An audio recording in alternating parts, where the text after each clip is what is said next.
Hello viewers, welcome to our channel. నేను మీ Charan Parimi. Devara cinema ఎలా ఉంది? దేవుడా అన్నట్టుందా, లేకపోతే దేవరా అన్నట్టుందా? ఎన్టీఆర్ ఈ సినిమాతోటి ఫ్యాన్స్కి అయితే మంచి ట్రీట్ అయితే ఇచ్చాడని చెప్పాలి. కాకపోతే కొరటాల మాత్రం అద్భుతంగా కంబ్యాక్ ఇస్తాడు అనుకుంటే అది మాత్రం కొద్దిగా సముద్రఘట్టంలాగా తయారైంది. మరి ఏంటి పాజిటివ్స్ నెగిటివ్స్ ఏంటి అనేది చూద్దాం. అయితే సినిమా అయితే కొన్ని విషయాల్లో అద్భుతమైన ప్రజెంటేషన్ ఉంది, మంచి యాక్షన్ సీక్వెన్స్లు కావచ్చు, కొన్ని ఎలివేషన్లు కావచ్చు, చాలా బాగా పండాయి. కాకపోతే కొన్నిసార్లు మాత్రం సినిమా కొద్దిగా ల్యాగ్గా బోరుగా లాగించిన సంఘటనలు అయితే కొంత సీక్వెన్స్ ఉంది. సో ఇట్లా రెండు విధాలుగా, అంటే ఒకేసారి యునానిమస్గా అద్భుతంగా ఉంది అని చెప్పలేని పరిస్థితి, అలాగే బాగాలేదని కూడా చెప్పలేని పరిస్థితి. సో యునానిమస్ ఒపీనియన్ అయితే ఏమీ ఏర్పడటం లేదు. అలాగే సినిమా ఓవరాల్గా చూసుకుంటే అసలు కథ గురించి ఏంటి అనేది మనం ఒకసారి మాట్లాడదాం. నిజానికి ట్రైలర్లోనే కథ అంతా చెప్పేశాడు. అంతకు మించిన కథ కూడా ఏమీ లేదు అక్కడ. ట్రైలర్నే 3 గంటలు తీసేసినట్టుంది, అంతే సింపుల్గా చెప్పాలంటే. అందులో చూపించినట్టుగా దేవరా క్యారెక్టర్ చాలా బలంగా ఉండటము, వాళ్ళకి ఒక రక్షకుడు లాంటి పవర్ఫుల్ క్యారెక్టర్గా ఉండి ఫస్ట్ హాఫ్లో అద్భుతమైన యాక్షన్ సీక్వెన్స్లు కావచ్చు, ఇవన్నీ కూడా అద్భుతంగా పేలాయి. అయితే ఈ సముద్రం మీద వచ్చే సీన్లు ఏవైతే ఉంటాయో వీటిల్లో ఆ గ్రాఫిక్స్ అనేది కొద్దిగా తెలిసిపోతూ ఉంది. ఈ మధ్యకాలంలో సముద్రం మీద సీన్లు మన వాళ్ళు చాలా రియలిస్టిక్గా తీస్తున్నారు, బాగా వస్తున్నాయి కూడా. ఆ మధ్య చిరంజీవి గారి సినిమాలో కూడా వాల్తీరు వీరయ్యలో కూడా చాలా వరకు బెటర్గానే ఉన్నాయి ఆ సీన్లు, మరీ ఎక్కువ ఇబ్బంది అయితే పెట్టలేదు. కానీ ఇందులో మాత్రం ఎందుకో తెలిసిపోతూ ఉన్నాయి. బహుశా లైటింగ్ వల్ల అనుకుంటా. లైటింగ్ కూడా ఏదో న్యాచురల్గా లేకుండా డార్కిష్గా క్రియేట్ చేయాలి కాబట్టి ఏదో ట్రై చేసినట్టుగా కనపడుతూ ఉంది. సో ఇది కొంచెం ఇబ్బందికరంగా ఉంది. న్యాచురల్గా అంటే డార్కిష్గా ఉంటూనే ఆ న్యాచురల్ ఎఫెక్ట్ అయితే లేదు. సో దానివల్ల ఈ గ్రాఫిక్స్ కూడా ఏదైతే సముద్రం సెటప్ గ్రాఫిక్స్ ఉందో అది కొద్దిగా ఇబ్బందికరంగా ఉంది. అయితే ఆ సీన్లలో లైటింగ్ అనేది మూడ్ ఎలివేట్ చేయడానికి అయితే కొంతవరకు పనికొచ్చిందని చెప్పాలి. ఎందుకంటే ఈ టైప్ ఆఫ్ మూవీకే అటువంటి సినిమాటోగ్రఫీ కానీ ఇదంతా అవసరం అని చెప్పేసి ఖచ్చితంగా మనకు అనిపిస్తుంది ఆ సినిమా చూసినప్పుడు. రత్నవేలు గారి సినిమాటోగ్రఫీ కూడా చాలా బాగుంది. ఆయన నిజానికి ఆయన అద్భుతమైన సినిమాటోగ్రఫీ చేస్తాడు, దాంట్లో డౌటే లేదు. కాకపోతే ఆయన నుంచి కూడా కొన్నిసార్లు అంటే సినిమాటోగ్రఫీ ప్రాబ్లమా, లేకపోతే ఆ లైటింగ్లో ఏమన్నా తేడా ఉండటమా, లేకపోతే గ్రాఫిక్స్ ఏదైతే సెటప్ చేశాడో సెటప్లో ఉన్న ప్రాబ్లమా, కొన్ని ఫ్రేమ్స్ అంత స్ట్రాంగ్గా అనిపించవు, అంత ఇంపాక్ట్ఫుల్గా అనిపించవు. అంటే ఆయన నుంచి ఇటువంటిది మనం ఎక్స్పెక్ట్ చేయలేము అనమాట. బహుశా నేను అనుకోవడం ఏంటంటే ఏదైతే బ్యాక్గ్రౌండ్లో కొద్దిగా గ్రాఫిక్స్ ఓరియంటెడ్ సెటప్స్ పెట్టారో అది కొంచెం అంటే గ్రీన్ మ్యాట్ ఉపయోగించి చేసినవి అవి కొద్దిగా తేడా కొట్టడం వల్ల ఆ విజువల్స్ అట్లా ఉన్నాయేమో అని నాకు అనిపిస్తుంది. సో ఇదొక యాంగిల్ అయితే. ఇక మిగతా కథలో ఎన్టీఆర్ గారు అయితే దేవర పాత్రలో అద్భుతంగా చేశాడు, దాంట్లో డౌటే లేదు. ఆయన క్యారెక్టర్కి ఇచ్చిన ఎలివేషన్స్ కూడా కొన్ని చోట్ల వర్కౌట్ అయ్యాయి, కొన్ని చోట్ల పెద్దగా అవ్వలేదు. బహుశా సీన్ ఎమోషన్ అనేది క్రియేట్ చేయడం కోసం కొరటాల గారు పెద్దగా శ్రద్ధ తీసుకోలేదేమో అనిపించింది. ఎలివేషన్ రావాలంటే ముందు అక్కడ ఎమోషన్ని సరిగ్గా డిజైన్ చేయాలి. సో ఈ విషయంలో కొరటాల కొంచెం తడబడ్డాడు అనేది అక్కడ కనిపిస్తూ ఉంటుంది. కాకపోతే సినిమా స్టార్ట్ అయిన ఒక 20 నిమిషాలకే 20 నుంచి 30 నిమిషాల లోపే ఆ సినిమా స్టోరీ వరల్డ్ అనేది క్లియర్గా ఇచ్చేస్తాడు. వాళ్ళ ఆయుధ పూజకుండే ఇంపార్టెన్స్, అలాగే వాళ్ళ పద్ధతులు ఏవైతే ఉంటాయో వాటన్నిటి మీద ఒక స్టోరీ వరల్డ్ అనేది క్లియర్గా చూపించేస్తాడు, ఈ విధంగా ఉంటుంది అని చెప్పేసి. ఆ తర్వాత కథలోకి ఎంట్రీ ఇచ్చిన తర్వాత ఆ తీసుకెళ్లే విధానం కూడా స్టెప్ బై స్టెప్ బాగానే తీసుకెళ్లాడు. ఆఫీసర్స్, కోస్ట్ గార్డ్ ఆఫీసర్స్ రావడము, తర్వాత ఫైట్, ఆ తర్వాత ఇంటర్వెల్ బ్యాంగు ఆడియన్స్ ఎక్స్పెక్ట్ చేసినంత రాలేదు, కానీ ఓకే ఖచ్చితంగా ఇంట్రెస్టింగ్గా ఉండి చూడగలిగేలాగా అయితే ఉంది ఇంటర్వెల్ బ్యాంగు. అయితే ఇంకా ఎక్స్పెక్ట్ చేశారనమాట. ఎందుకంటే ఈ రేంజ్ ఆఫ్ సినిమాకి సినిమా స్కేల్ చాలా పెద్దది. మామూలుగా రెగ్యులర్ కమర్షియల్ సినిమా లాగా కాకుండా చాలా పెద్ద స్కేల్లో తీసిన సినిమా. పోనీ పెద్ద స్కేల్లో తీస్తే ఏమైనా వెరైటీ కథ ఉందా అంటే అది లేదు, నార్మల్ కథే పెట్టుకున్నారు.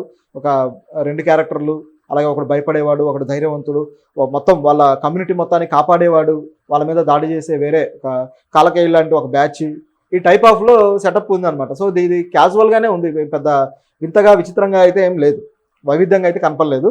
సో ఇటువంటి దాంట్లో కేవలం ఆ మేకింగ్లో స్కేల్ పెంచుకొని అద్భుతంగా తీయాలనే ప్రయత్నం అయితే జరిగింది. సో దీంట్లో స్కేల్ పెరిగింది కాబట్టి ఇంకా ఎక్కువ ఆశిస్తారు, అది జరగకపోవడం అనేది ఇక్కడ కొంతవరకు మైనస్ అయింది.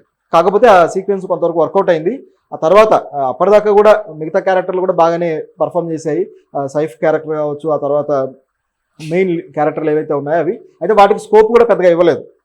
సైఫ్కి స్కోప్ ఉన్నా సరే ఆ క్యారెక్టర్ డిజైనింగే ఇంకాస్త స్ట్రాంగ్గా చేయాలనిపించింది. అయితే మిగతా క్యారెక్టర్లకు ఆ స్కోప్ కూడా లేదు. శ్రీకాంత్ గారు కావచ్చు, ప్రకాష్ రాజ్ గారు కావచ్చు, అజయ్ కావచ్చు, ఈ క్యారెక్టర్లకి పెద్దగా స్కోప్ లేదు. సో మిగతా క్యారెక్టర్లు స్ట్రాంగ్గా ఉండుంటే సినిమా ఆ ఫుల్ ఫ్లెడ్జ్డ్ ఎఫెక్ట్ ఉండేది. సో అది లేకపోవడం అనేది కొంతవరకు మైనస్ అని చెప్పాలి. నిజానికి వీళ్ళందరూ కూడా కొరటాల గారి సినిమాల్లో అటు పర్మనెంట్ బ్యాచ్. అజయ్ గారు అయితే ఆయన సినిమాలు అన్నింటిలో కూడా కంటిన్యూ అవుతూ వస్తున్నారు. సో వీళ్ళకి ఎందుకు మంచి క్యారెక్టర్లు సెటప్ చేయలేకపోయాడు కొరటాల అనే క్వశ్చన్ అయితే మనకు వస్తుంది.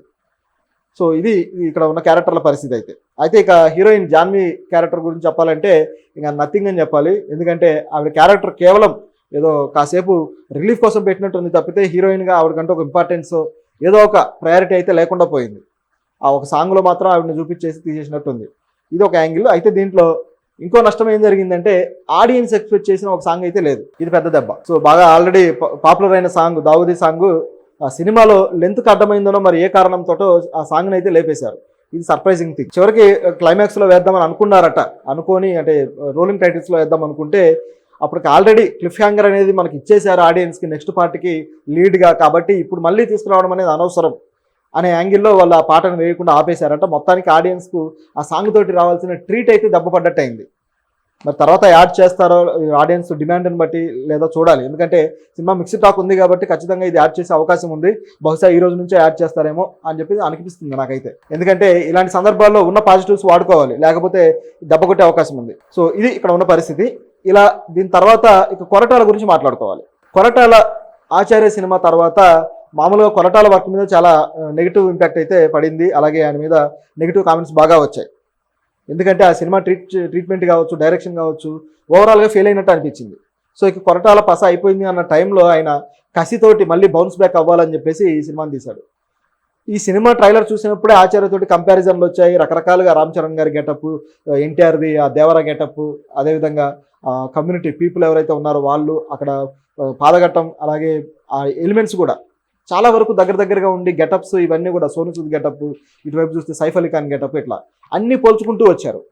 కానీ సినిమాకి వెళ్తే సినిమాలో అట్లా ఆచార్యలాగా అంత దారుణంగా లేదు, అలాగే అటువంటి కంపారిజన్ ఏమి అక్కర్లేదు. కానీ విడిగా ఈ సినిమా కంటే ఒక స్టోరీ వరల్డ్ క్రియేట్ చేయగలిగాడు.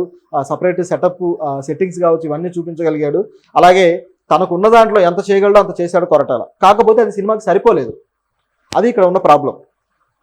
బాగా కొత్త పాయింట్ తీసుకున్నప్పుడు కొత్త ట్రీట్మెంట్ తోటి చేయగలిగిన కొరటాల రాను రాను ఏమైపోతున్నాడంటే ఏదో ఒక ఎలిమెంట్ తన స్టైల్ ఆఫ్ ఇదిలో ఒక మెసేజ్ ఇవ్వాలి కాబట్టి అలాంటి తెచ్చి పెట్టేసి దాని చుట్టూ కదలుదామని ట్రై చేస్తున్నాడు. నిజానికి కథలో మెసేజ్ ఉండాలి, కానీ మెసేజ్ చుట్టూ కదలడానికి ట్రై చేస్తే అది ఖచ్చితంగా తేడా కొట్టే అవకాశం ఉంది. ఇందులో భయం తెలియని వాళ్ళకు భయం చూపిస్తాడని చెప్పేసి ఈ టైప్లో అంటే చంపే ధైర్యానికి కూడా భయం చూపిస్తాడని ఆ డైలాగులు పెట్టి అటువంటి సీక్వెన్స్ ఏదో డిజైన్ చేయబోయాడు. అంటే కథలో ఇవన్నీ ఎక్స్ట్రా అయిపోయినాయి అనమాట. అసలు పాయింట్కు రావడానికి చాలా టైం తీసుకున్నాడేమో అనిపించింది సెకండ్ హాఫ్ స్టార్ట్ అయిన తర్వాత. ఆ జాన్వీ కపూర్ ఎపిసోడ్ కావచ్చు, అది ఓకే. ఎన్టీఆర్ క్యారెక్టర్ రెండో క్యారెక్టర్ బాగానే పర్ఫామ్ చేస్తూ వచ్చింది. ఎన్టీఆర్ ఏం చేసినా చూడడానికి ఆడియన్స్ రెడీగా ఉంటారు కాబట్టి ఆ క్యారెక్టర్ ఓకే, దాంట్లో డౌటే లేదు. ఆ తర్వాత ఆ కథనే లాగినట్టు అనిపించింది అనమాట. 40 minutes అలా వెళ్ళి అక్కడ నుంచి తర్వాత మళ్ళీ ప్రీ క్లైమాక్స్కు మళ్ళీ అందుకున్నాడు అనుకోండి. ఆ నుంచి ఇక బాగానే తీసుకువెళ్ళాడు. ఓవరాల్గా బాగానే ఉంది సినిమా. కొన్ని అంశాల్లో డిసప్పాయింట్ అవుతాం, కొన్ని అంశాల్లో మాత్రం ఎంజాయ్ చేస్తాం. ఓవరాల్గా ఒకసారి అయితే చూడొచ్చు ఈ సినిమాని. ఇక టెక్నికల్గా మాట్లాడుకుంటే ఇక రత్నవేల్ గారి సినిమాటోగ్రఫీ బాగానే ఉంది. అదేవిధంగా కొరటాల గారి డైరెక్షన్ ఇంకాస్త బాగుంటే బాగుండేది. ఇక అనిరుద్ధ్ గారి విషయానికి వస్తే అనిరుద్ధ్ మ్యూజిక్ చాలా చోట్ల బాగా ఇచ్చాడు. చాలా అద్భుతంగా తన స్టైల్ ఆఫ్ కొత్త ట్రెండింగ్ మ్యూజిక్ తీసుకొచ్చాడు. యాక్చువల్గా అంటే పీరియడ్కి సినిమా కూడా ఒక ట్రెండింగ్ స్టైల్లో మ్యూజిక్ కూడా అనేది ఒక ఎలక్ట్రిక్ సౌండ్స్ తోటి మనం అనిరుద్ధ్ దగ్గర చూస్తున్నాం. ఈ మధ్యకాలంలో బాగా ఇస్తున్నాడు ఆ విధంగా. కాకపోతే కొన్నిసార్లు అది ఒక లూప్లో ఉన్నట్టు వెళ్ళిపోతుంది. అది ఇక్కడ ఒక ప్రాబ్లం. లూప్లో ఉన్నట్టు ఒకే టైప్ ఆఫ్ సౌండ్ ఎఫెక్ట్ తోటి అలా వెళ్ళిపోతుంది. సీన్కి ఎలివేషన్ కావాలన్నప్పుడు ఆ ఎలివేషన్ని సౌండ్ తోటి ఫ్లక్చువేట్ చేసి ఇవ్వలేకపోతున్నాడు. ఆ ఫ్లక్చువేషన్ అనేది ఉన్నప్పుడే అది వస్తుంది. కానీ అటువంటిది ఎందుకని అనిరుద్ధ్ జారవిడుస్తున్నాడు ఇలాంటి ఇది అనేది ఇక్కడ ఉన్న ప్రశ్న. సో ఇట్లా రకరకాలుగా ఈ సినిమాకు అయితే ఇది ఉంది. అలాగే ఎడిటర్ శ్రీకర్ ప్రసాద్ గారు అయితే సీనియర్ ఎడిటర్, చాలా క్లాసిక్ సినిమాలకు చేసిన ఎడిటర్. ఆయన మామూలు ఎడిటర్ కాదు, జాతీయ అవార్డులు అందుకున్న ఎడిటర్. అటువంటి ఎడిటర్ దీనికి పనిచేయడం అనేది చాలా గొప్ప విషయం. సో ఆయన వర్క్ కూడా చాలా వరకు బాగుంది. నిజం చెప్పాలంటే ఈ సినిమాలో ఏదన్నా బాగుంది అంటే ముఖ్యంగా ఎడిటర్ వర్క్ అని చెప్పాలి. ఓవరాల్గా ఇది ఈ సినిమా పరిస్థితి. ఓవరాల్గా అయితే ఒకసారి చూడొచ్చు, ఏమాత్రం డౌట్ పెట్టుకోకుండా.